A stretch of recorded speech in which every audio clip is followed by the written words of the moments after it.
ఇది republic day సందర్భంగా మరి భారత రాజ్యాంగ నిర్మాత అయినటువంటి బాబాసాహెబ్ అంబేద్కర్ అదేవిధంగా మరి బాబు జగజ్జీవన్ రావు గారి యొక్క భవిష్య విగ్రహాలని ఎక్కడో దళిత వాడికే పరిమితం చేసినటువంటి పరిస్థితి ఈ రోజు వరకు ఉంది. ఇక్కడ వాటిని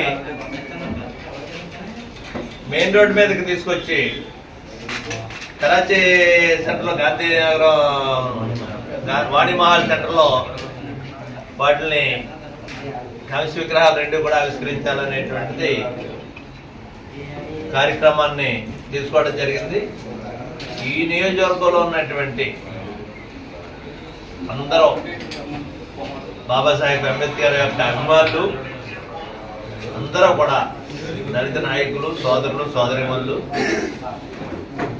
రాజ్యాంగం మీద నమ్మకం ఉన్నటువంటి ప్రతి వాళ్ళు కూడా ఆ కార్యక్రమానికి వచ్చి 26వ తారీఖు మధ్యాహ్నం 2 గంటలకి వచ్చి మీ అందరి యొక్క సమస్యలో ఆ మహనీయుడి యొక్క విగ్రహాన్ని మరి ఆవిష్కరించుకుంటూ ఒక చారిత్రాత్మకమైనటువంటి ఘటనది. దానికి అందరూ కూడా సహకరించాలని చెప్పేసి కోరుకుంటూ ఇదే ఆహ్వానంగా భావిస్తూ మీ అందరికీ మెండపేట నియోజకవర్గ ప్రజల తరపుని మిమ్మల్ని అందరినీ కూడా